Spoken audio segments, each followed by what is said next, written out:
Hola chavos, ¿cómo están? Y la edición de personal y coach nutricional. Hoy vamos a platicar de algo que no tiene nada que ver con fitness, pero no deja de ser un tema importante.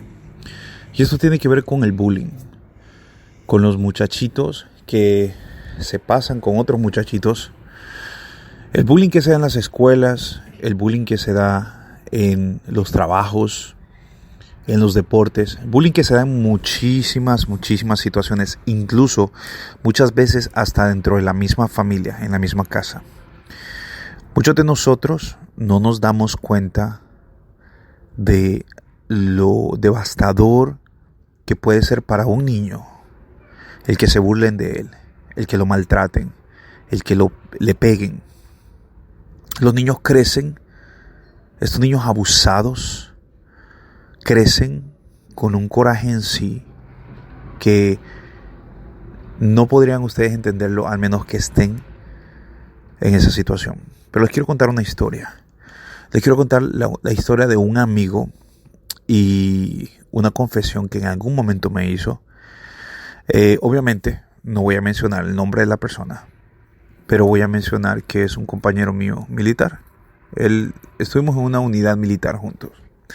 Y en una ocasión, durante entrenamiento, estábamos sentados me acuerdo que estábamos en un contenedor, descansando, comiendo nuestros famosos MREs, Meal Ready to Eat, que saben horribles, por cierto. Él me comenzó a hablar sobre los abusos que él había padecido cuando era niño. Y él me comentó sobre un niño en específico que lo maltrató durante todo el año. Él me contó que los maltratos eran horribles. Llegó el momento en el que él odiaba ir a la escuela. Llegó el momento en el que él se quiso matar. Llegó el momento en el que él quiso matar al otro niño. Fue devastador todo lo que él vivió durante todo ese tiempo. Pero la historia no acaba ahí. Él me contaba el rencor que él sintió durante toda la vida después de haber salido de la escuela. Después de haber sobrepasado, entre comillas, todo este maltrato, todo este abuso psicológico. Él dice que él creció, pero siempre sintió ese rencor. Y absolutamente todo lo que él hizo fue en base a lo que él había sufrido en ese año específico y con ese niño específico. Todos y cada una de las cosas que él había hecho tenían que ver con eso. El coraje a la hora de entrenar, el hecho de haberse metido a las Fuerzas Armadas, fue como una forma de él autoproclamarse capaz de algo. El hecho de ser uno de los mejores entrenando, porque era uno de los mejores entrenando, es también inspirado por semejante trauma psicológico. Muchacho creció, pero nunca olvidó lo que había sucedido.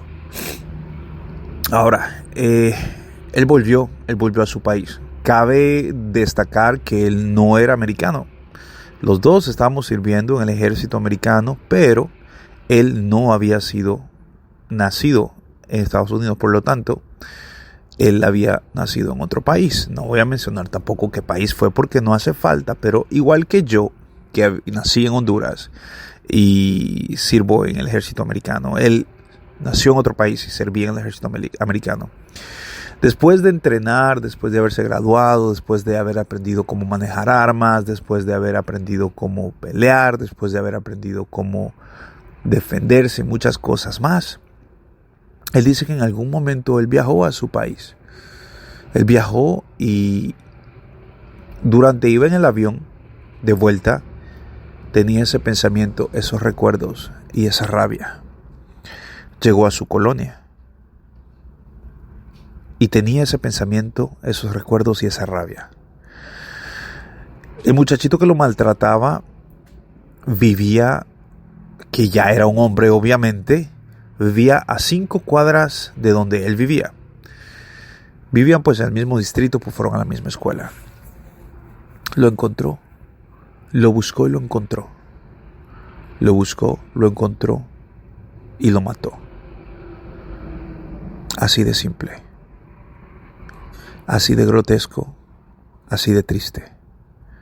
Ahora lo que yo quiero que ustedes entiendan es, si él probablemente se sacó la rabia, la furia, no solucionó nada con esto porque no existe una forma de uno volverse a esos tiempos y reparar lo que ya se había hecho. Lo que él no supo es que, o bueno, por lo menos no lo supo en ese momento, pero lo supo después, lo aprendió después. El hecho de que este hombre que él mató ya había cambiado. No era el mismo niño que fue en aquel entonces. Era un padre de familia con 2 hijas y un hijo. E incluso era el pastor de una iglesia. Era un hombre completamente diferente. Seguramente arrepentido de todo lo que había hecho cuando estuvo pequeño. Y entonces, ¿quiénes fueron los que pagaron la cuenta al final? No fue el niño abusado, no fue el abusador, sino la familia y todos los seres que rodean a estas 2 personas, especialmente los hijos del fallecido, la esposa del fallecido. Obviamente, si yo les estoy contando esto es porque en ningún momento se enteraron quién había cometido el asesinato. En ningún momento se supo por qué o de qué. Simplemente se dio. Pero lo que yo quiero con esto es que ustedes creen un poquito de conciencia y le pongan más atención a sus hijos. Hombres o mujeres o niños o niñas. Que le pongan atención. Le pongan atención no solamente por si están siendo abusados, sino que les pongan atención por si ellos son los abusadores.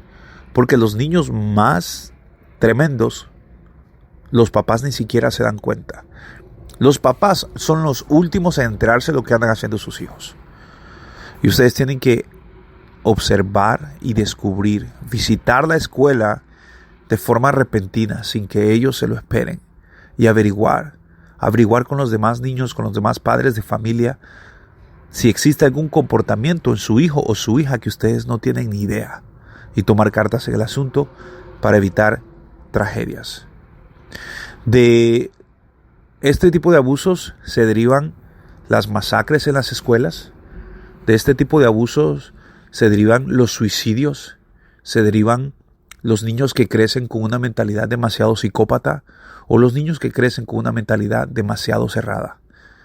Tomemos cartas en el asunto. Esto fue Eli. Nos vemos más adelante. Bye bye.